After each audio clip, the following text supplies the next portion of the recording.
thank you so much for opening up your extraordinary. It's a museum. It's a I don't know. It's a part of Washington that I've always known about, and I just want to say, thanks for inviting everyone here through your doors. Speaking of doors,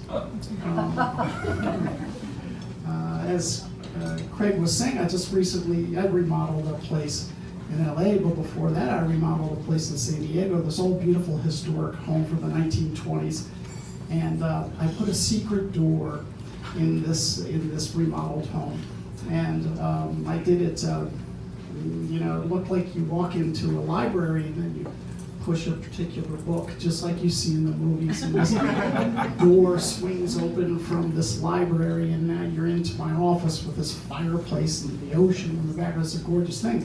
And I got the idea from H and from the O Street Mansion, because if you have a moment after I speak for 4.5 hours, you should go explore through this mansion and discover these secret doors. It's where I got the idea myself. Unfortunately, in my case, my 3-year-old and 7-year-old figured out within 30 minutes where to find the door and open it. So they're a little tougher to see here.